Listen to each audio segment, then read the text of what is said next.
Hello दोस्तों। आज मैं ज्ञान बिंदु का 8वां टेस्ट सीरीज लेकर के आया हूँ, जो कि हिस्ट्री, पॉलिटी और जियोग्राफी का क्वेश्चन आपको मिलेगा इसमें। अच्छा क्वेश्चन है आज का। तो चलिए देखते हैं क्वेश्चन। डायरेक्ट मैं क्वेश्चन पे आता हूँ, मैं डायरेक्ट आंसर बताते जाऊँगा। कुछ सेकंड बीच में मिलेंगे आप लोग को, तो आप लोग उस हिसाब से ऑप्शन दे सकते हैं। चलिए, क्वेश्चन है पहला आपसे कि चीनी यात्री सुंग यून ने भारत की यात्रा की थी कब? तो ये की थी कब? ये की थी आपको 515 से 520 के बीच, 518 के करीब। ठीक है। ज्वालामुखी द्वीप बैरन आइलैंड से आपको बताना है कि ये कहाँ स्थित है। तो भारत में, आपको पता होगा बैरन आइलैंड भारत में पड़ता है, अंडमान निकोबार के आसपास। ठीक है। नेक्स्ट क्वेश्चन आपसे कि विधि और न्याय व्यवस्था के संदर्भ में निम्नलिखित कथनों पर विचार कीजिए और इसमें सही कथन की पहचान कीजिए। तो इसमें जो है दोनों सही है। पहला कह रहा है कि भारत में विधि का प्रमुख स्रोत संविधान, संविधि, प्रचलित कानून और निर्णय विधि है। दूसरा ये कह रहा है कि भारत में स्थानीय परिपाटियाँ और परंपराएं जो संवैधानिकता, नैतिकता आदि के विरुद्ध नहीं है और वे मान्यता प्राप्त है, को भी कुछ क्षेत्रों में न्याय करते समय न्यायालय के द्वारा ध्यान में रखा जाता है। ये दोनों सही आंसर था इसका, विधि और न्याय व्यवस्था के बारे में। अगला क्वेश्चन आपसे है कि किताब उल हिंद अल बरूनी ने किसकी चर्चा की है? तो ये की है आपको इसकी। तो इसमें सारे ऑप्शन सही है। पहला कह रहा है कि कानून व्यवस्था है, सामाजिक विभाग है, विभाजन के बारे में है, खगोल विज्ञान के बारे में भी है, धर्म और दर्शन के बारे में भी, और चिकित्सा विज्ञान के बारे में भी। सारे के सारे इसके बारे में चर्चा मिलता है। अल बरूनी के बारे में मैं बता दूं कि ये 11वीं सदी का इसको जो है दर्पण कहा जाता है। अच्छा क्वेश्चन है ये, पूछा हुआ क्वेश्चन है कि 11वीं सदी का जो दर्पण है अल बरूनी को कहा जाता है। और सबसे पहला पुराण पढ़ने अध्ययन करने वाला भी अल बरूनी ही है। और इसके अलावा अगर आपको 17वीं सदी का पूछ ले कि दर्पण किसको कहा जाता है, तो इसका नाम है एस्टेरियो। क्या नाम है? एस्टोरियो दी एस्टेरियो दी मोगोर। ये याद रखें आप लोग, या फिर लिख ले कहीं पे कि 17वीं सदी का जो दर्पण है एस्टेरियो डी मोगोर को कहा जाता है, और 11वीं सदी का आपको अल बरूनी को कहा जाता है। ठीक है, याद रखेंगे आप लोग। नेक्स्ट आपसे है कि निम्नलिखित में से कौन सा उल्का पिंड का सर्वोत्कृष्ट वर्णन करता है? आपको बताना है कि इसमें से कौन है जो उल्का पिंड का सर्वोत्कृष्ट परिभाषा बन रहा है आपको। तो यह है कि किसी पदार्थ का एक भाग जो पूरी तरह से नष्ट नहीं हुए बिना पृथ्वी पर गिर जाता है। तो उल्का पिंड कोई भी हो, जैसे कि पृथ्वी के गुरुत्वाकर्षण के कारण उसके क्षेत्र में आ जाती है, तो जैसे ही पृथ्वी की तरफ बढ़ती है तो वो जलना शुरू कर देती है तेज से आने के कारण। ठीक है, लेकिन वो पूरी तरह से जब नष्ट नहीं हो पाती है, कुछ तो उधर ही नष्ट हो पाती है, लेकिन जब पूरी तरह से नष्ट ना होकर के पृथ्वी से टकरा जाती है तो वही उल्का पिंड कहलाती है। ठीक है। नेक्स्ट आपकी राज्य के नीति निर्देशक तत्वों के विषय में निम्नलिखित में से कौन सा कथन सही है, आपको ये बताना है। इसमें जो, सॉरी थोड़ा बाहर आवाज़ हो रहा है, थोड़ा पता नहीं आप लोग को ज़्यादा सुनाई दे रहा है कि क्या। तो इसमें जो सही आंसर है वो आपको नीति निर्देशक तत्वों के समर्थन में संस्वीकृति कानून, ये जो है आपको सही नहीं है। बाकी इसमें सारे सही है नीति निर्देशक तत्व के बारे में कि निर्देशक तत्व का सामाजिक न्याय के लिए निश्चित आदर्श स्थापित करते हैं, ये सही है। दूसरा ये है कि निर्देशक तत्व भारत के संविधान के भाग 4 तक ही सीमित नहीं है, तो ये बात सही है कि सीमित नहीं है। 16 और 17 में भी कुछ चर्चाएँ हैं जो भाग 4 मतलब मौलिक नीति निर्देशक तत्व के भाग, उसमें कुछ चर्चा किया गया है। अगला है आपको इसका लक्ष्य जो है सामाजिक आर्थिक न्याय के उद्देश्य को पूरा करना है, ये भी सही है। ठीक है। नेक्स्ट आपसे कह रहा है कि व्यापकता के सिद्धांत के संदर्भ में कि कौन सा विचार सही है, इसमें सही कथन की पहचान करना है। पहला जो कह रहा है आपसे कि इस सिद्धांत का उद्देश्य जो है उन राज्यों में लोकतंत्र लागू करना था जिनके पास भविष्य में शासन करने के लिए जैविक उत्तराधिकारी नहीं थे।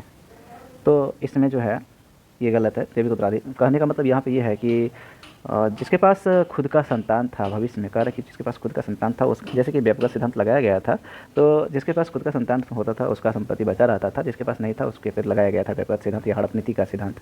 बाकी जो अगला क्वेश्चन आपसे कह रहा है कि अवध की नीति के तहत जो ब्रिटिश अधिकार में ले लिया गया और पहला राज्य था ये, तो पहला राज्य तो था लेकिन ये ब्रिटिश अधिकार में तहत मतलब लिया जाने वाला नहीं था, बल्कि यह कुशासन का आरोप लगा करके ये अवध को, इस पर जो है इसके पास पुत्र था बेगम हजरत महल के पास, अवध के जो नवाब थे ब्रजेश कादिर नाम का पुत्र था इसके पास, इसीलिए जो है ना इस पर हड़प नीति तो लागू नहीं हुआ, तो इसको कुशासन का आरोप लगा दिया। ठीक है, ये किस पे लगाया?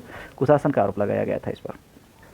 नेक्स्ट आपसे है कि मरुस्थलीय जीवोमों के संदर्भ में कौन सा विचार सही है। आपको पहला कथन आपसे कह रहा है कि यह अधिकतर मरुस्थल दोनों उत्तरी और दक्षिणी गोलार्धों में कर्क और मकर रेखा के आसपास सही है, ये भी सही है। मरुस्थलीय जीवोमों की उत्पादकता सबसे कम होती है लेकिन यह अधिकतम क्षेत्रफल आच्छादित करते हैं, ये भी सही है। मरुद्भिद झाड़ियाँ अल्पकालिक प्रकार की वनस्पतियों की प्रधानता होती है, ये भी सही है। तो इसमें तीनों ऑप्शन सही हो जाएगा। सॉरी, तो 1 2 3 इसमें ऑप्शन में है और इसका सही आंसर भी यही होगा, तीनों इसमें सही था मरुस्थल के बारे में। नेक्स्ट आपसे है कि आपातकाल के संदर्भ में कौन सा कथन जो है सही है, आपको सही कथन की पहचान करना है आपातकाल के बारे में। और इसमें जो सही है वो आपको केवल और केवल एक सही है। इसमें एक कह रहा है आपसे ये कि इसकी घोषणा की जा सकती है यदि भारत की सुरक्षा को प्रत्यक्ष रूप से खतरा न हो, लेकिन खतरे का अनुमान हो, तो ये भी एक सही है। दूसरा ये कह रहा है कि राष्ट्रीय आपातकाल की घोषणा केवल युद्ध या बाह्य केवल लगा दिया, इसीलिए गलत हो गया, आक्रमण के मामले में की जा सकती है। राष्ट्रीय आपातकाल की घोषणा युद्ध और बाह्य आक्रमण के मामले में की जा सकती है, लेकिन केवल नहीं, ये केवल लगाने का मतलब ऐसा नहीं, तो इसलिए ये गलत हो गया। ठीक है, नेक्स्ट है कि भारत मुनि के द्वारा संकलित नाट्य शास्त्र में सुशील वाद्य संदर्भित है किससे, तो यह है वायु यंत्र से। सुशील वाद्य किससे है, तो यह है वायु यंत्र से। अगला क्वेश्चन आपसे है कि हड़प्पा संस्कृति के विस्तार के संदर्भ में चोलिस्तान, चोलिस्तान शब्द का जो प्रयोग है आपको किस क्षेत्र के लिए किया गया है, ये किया गया आपको किस क्षेत्र के लिए, ये किया गया थार रेगिस्तान से लगा हुआ पाकिस्तान का रेगिस्तान क्षेत्र, ये जो है हड़प्पा संस्कृति के विस्तार से चोलिस्तान शब्द का प्रयोग किया गया है। इसके लिए याद रखना है कि चोलिस्तान किस एरिया को कहा जाता है, तो थार रेगिस्तान से लगा हुआ जो पाकिस्तान का रेगिस्तान एरिया है उसको चोलिस्तान कहा जाता है। अगला क्वेश्चन जो आपसे है कि हिमालय के बारे में कौन सा कथन जो है सही नहीं है, आपको ये बताना है। इसमें जो सही है आपको नहीं है वो पूछ रहा आपसे कि सही नहीं है, इसमें सही नहीं है कौन सा, वो है आपको क्वेश्चन सी। तो हिमालय के अग्रभ्रांश Himalayan frontal fault HFF Himalaya को तिब्बत से अलग करती है, ये गलत है। HFF जो एरिया है आपको वो अलग करती है किसको, शिवालिक को विशाल मैदान से। मैं आपको 4 भाग में बता दे रहा हूँ, ये थोड़ा मिस्टेक हो गया, रुको ऐसे लेता हूँ मैं, 1 2 3 4 भाग ले लेता हूँ। पहले लाते हैं ये आ जाएगा ट्रांस वाला भाग, दूसरा आएगा आपको बृहद, ठीक है, तीसरा आएगा लघु ले लीजिए, और उसके बाद नीचे शिवालिक आ जाएगा। तो शिवालिक ये आ गया, ठीक है। पहला के बीच में जो कि जैसे कि ट्रांस और बृहद के बीच के भाग को क्या कहते हैं, ITSZ, ठीक है, ITSZ। बृहद और लघु के बीच को क्या कहते हैं, MCT, ठीक है। और लघु और शिवालिक के बीच के तो ये कहते हैं MBF, और लघु शिवालिक और विशाल मैदान के भाग को कहते हैं HFF, ठीक है। तो ये आपका अच्छा क्वेश्चन है, इसको चाहे तो आप लोग लिख सकते हैं पेज पे कि ट्रांस और बृहद के बीच के ITSZ, बृहद और लघु के बीच के MCT, लघु और शिवालिक के बीच के MBF, और ये मैदान के भाग, ठीक है, मैदानी भाग, और HFF ये जो है शिवालिक के बीच के भाग को HFF कहते हैं। अच्छा क्वेश्चन था पहला, आप बाकी इसमें सी मिला के छोड़ के जो है बाकी सारे सही था कि इसके नए वलन पर्वत यंग फोल्ड माउंटेन है, ये सही है। दूसरा था कि भू अभिनतिक चट्टानें होती है, किसके बारे में, हिमालय के बारे में करा। और चौथा था कि सिंधु और सतलुज नदियाँ हिमालय में पूर्ववर्ती अववाह बनाती है, ये भी सही है। नेक्स्ट क्वेश्चन जो आपसे है कि भारतीय संविधान में एकल नागरिकता कहाँ से, तो ब्रिटेन से। नेक्स्ट क्वेश्चन है कि निम्नलिखित में से चोल काल में सभा का सदस्यता आवश्यकता अर्हता आपको क्या थी, ये बताना है। चोल काल का जो सदस्यता लेता था सभा का, तो उसमें बताना है कि क्या क्या उसकी योग्यता होनी चाहिए थी। इसमें जो सही है आपको वह है कौन सा, यह है आपको बी, केवल 2 सही है। इसमें सही उत्तर यह है कि पिछले 3 वर्षों में किसी समिति का सदस्य ना रहा हो, तो ये सही है, केवल 2। बाकी यह पहला जो कह रहा है कि भूमि की स्वामी होना जो कर मुक्त हो, नहीं, जो टैक्स को पे करता था वही इसका सदस्य बन सकता था। उसके बाद उम्र जो है 25 से 70 नहीं बल्कि 35 से 70 होना चाहिए था, ये सही आंसर होगा, ठीक है। अच्छा क्वेश्चन है, हीरक वलय ईश्वर की आंख और बेली के मन के निम्नलिखित प्राकृतिक घटनाओं में से किस एक के हिस्से से है, तो यह है सूर्य ग्रहण से, ठीक है। नेक्स्ट आपसे है कि निम्नलिखित में से किसे भारतीय संविधान के मूल कर्तव्यों की सूची में सम्मिलित किया गया है। कर्तव्यों की सूची में सम्मिलित जो है वह है कौन सा, छांटिए इसमें से। इसमें डी सही है कि वैज्ञानिक दृष्टिकोण, मानववाद, ज्ञानार्जन और सुधार की भावना का विकास करना, ये मूल कर्तव्य का भाग है, ठीक है। नेक्स्ट ऑप्शन है कि जोतदार के संदर्भ में विचार कीजिए। पहला ऑप्शन ये कह रहा है कि यह धनी किसानों का वर्ग था। दूसरा ये कह रहा है कि जमींदारों की राजस्व भूमि में सहायता करना था। तो पहला ऑप्शन तो सही है, बट दूसरा गलत है। पहला कह रहा है कि धनी किसानों का वर्ग होता था जोतदार, बट जमींदारों की राजस्व वसूली में सहायता करता था नहीं, बल्कि यह विरोध करता था। याद रखें, यह विरोध करता था, इसलिए ऑप्शन इसका क्या सही हो जाएगा, इसमें जो सही होगा वह होगा केवल और केवल 1, ठीक है। नेक्स्ट आपको ऑप्शन मिलेगा ऐसे ही, केवल और केवल 1 सही होगा इसका, ठीक है। नेक्स्ट आपसे सवाल है कि क्वेश्चन है कि सवाना पारिस्थितिकी तंत्र के संदर्भ में निम्नलिखित कथनों पर विचार कीजिए और सही कथन की पहचान कीजिए। सवाना प्रकार की पारिस्थितिकी तंत्र के बारे में कह रहा है, तो इसमें जो सही है आपको केवल 2-3 सही है। 2 ये कह रहा है कि अत्यधिक वनाग्नि प्रभावित तंत्र होता है। दूसरा है कि जल की उपलब्धता मौसमी होती है, यह भी सही है। पहला आपको मैं बता दूं कि यह उच्च घनत्व की उपस्थिति के कारण वितान का निर्माण करता है, तो ये गलत है, ठीक है।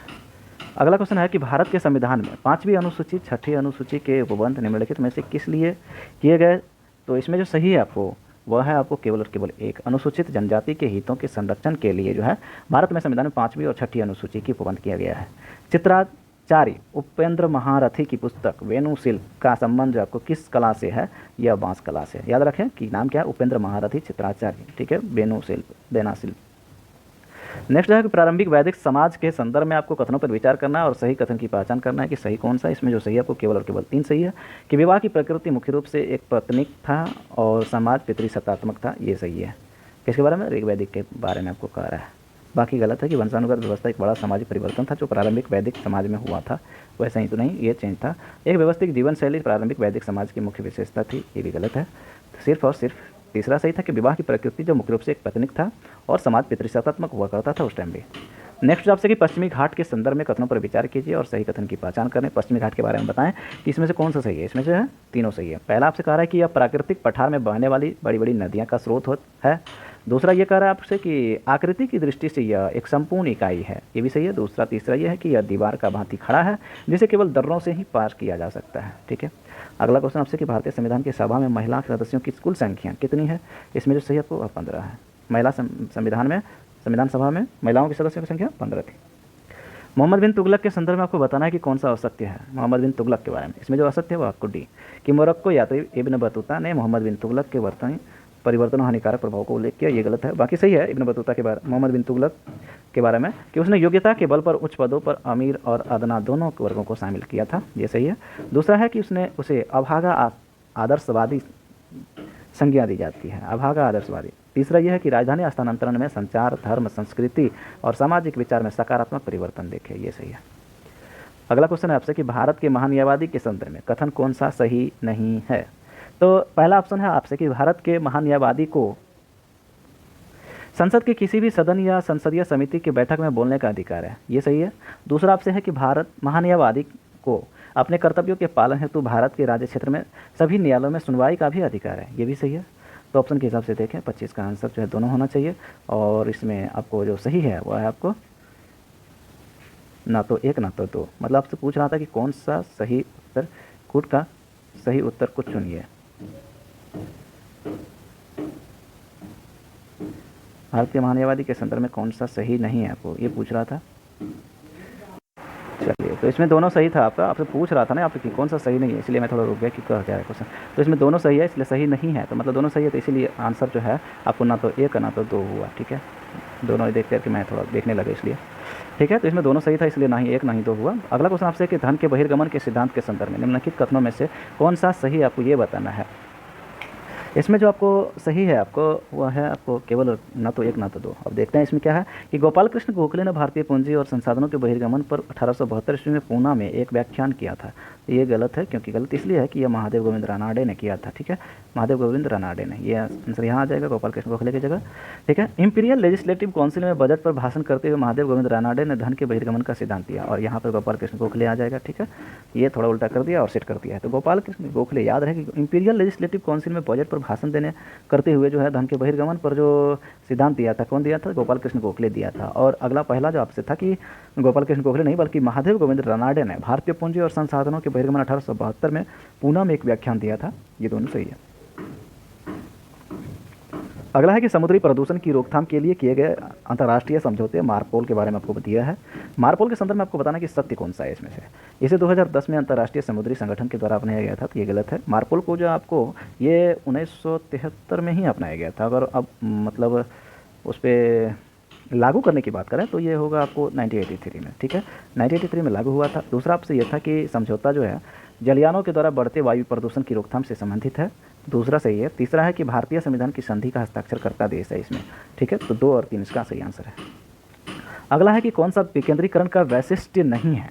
तो इसमें कौन सा नहीं है? तो स्थानीय समुदायों में आत्मविश्वास को नहीं जगाना, ये नहीं है। बाकी सही है कि स्वायत्तता, लोक सहभागिता, स्थानीय समुदायों को सशक्त बनाना, ये सारे सही है इसमें से।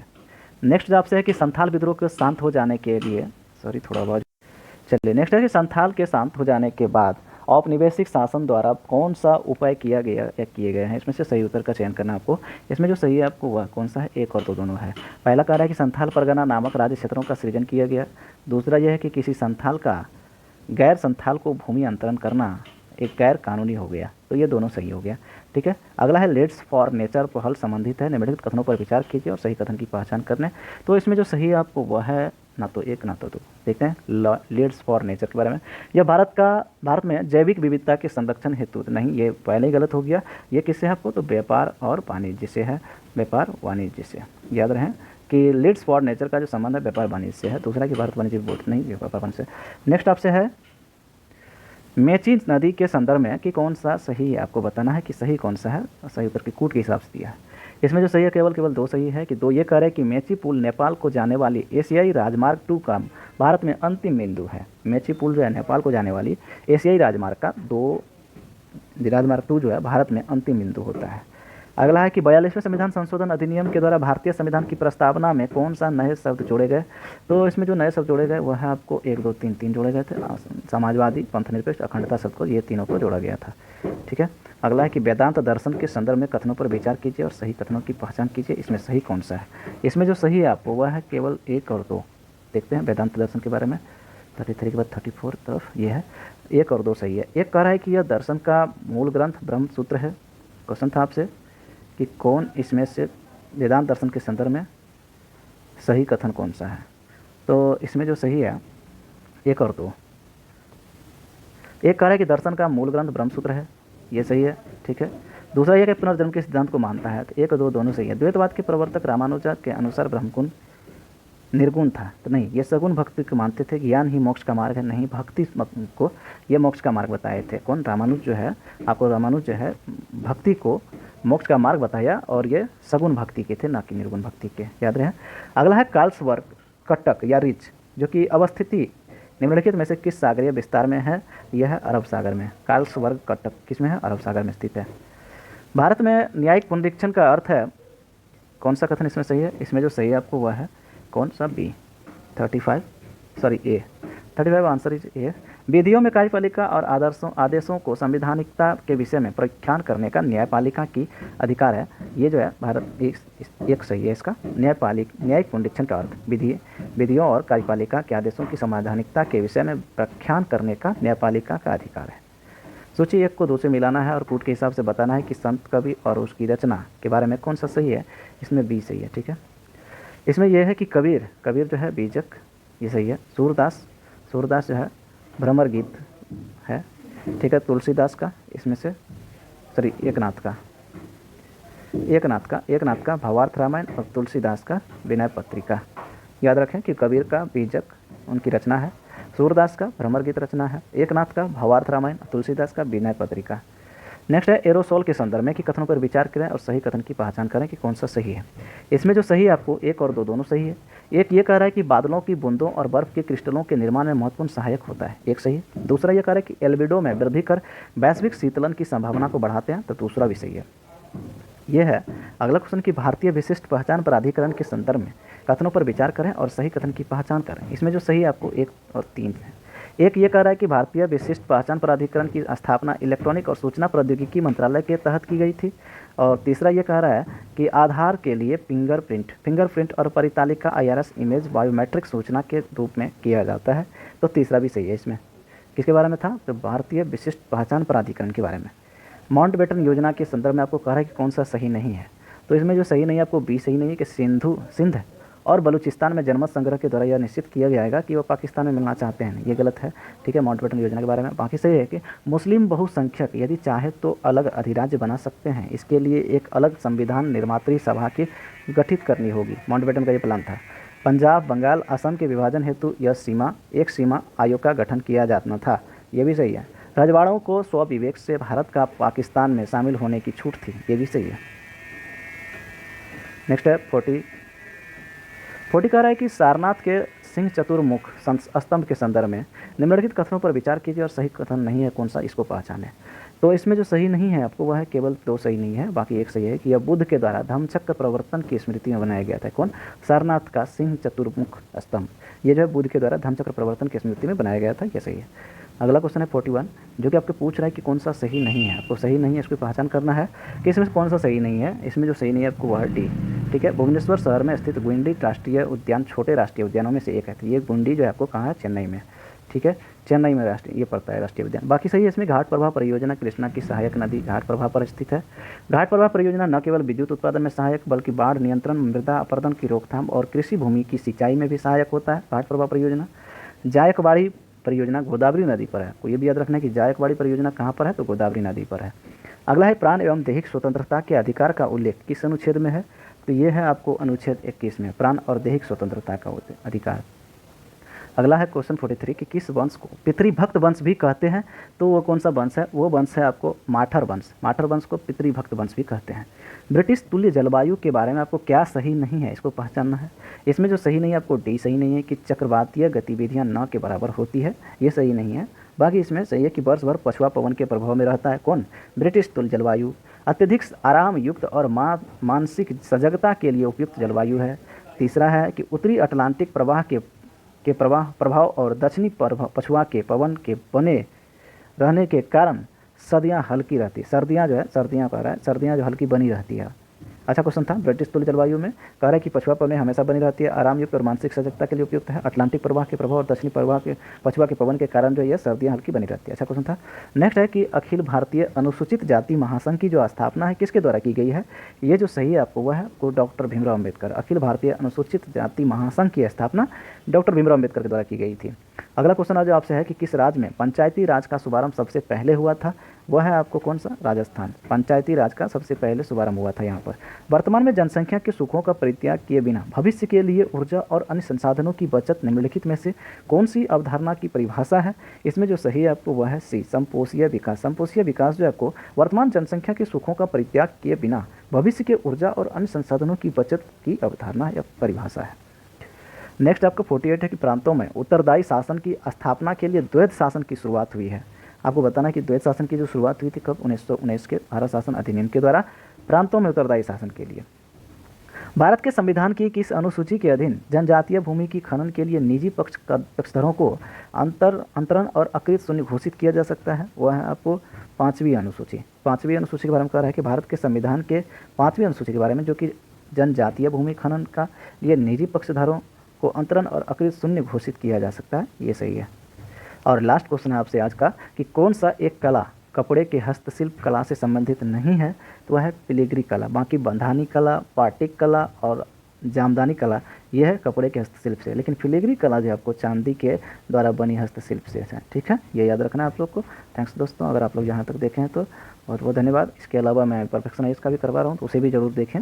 फुल लेंथ भी हो रहा है उसमें और सब्जेक्ट वाइज भी है। और ये जो दरोगा का आपका चल रहा है ये भी सब्जेक्ट वाइज ही है और अच्छा क्वेश्चन सेट किया हुआ है। जैसे पीपीएससी का मिल रहा है आपको दरोगा का भी लगभग मिलते जा रहा है क्वेश्चन, अच्छा क्वेश्चन है ये। तो आप लोग जरूर से जरूर देखें, इसका रिवीजन भी करें। बहुत बहुत धन्यवाद।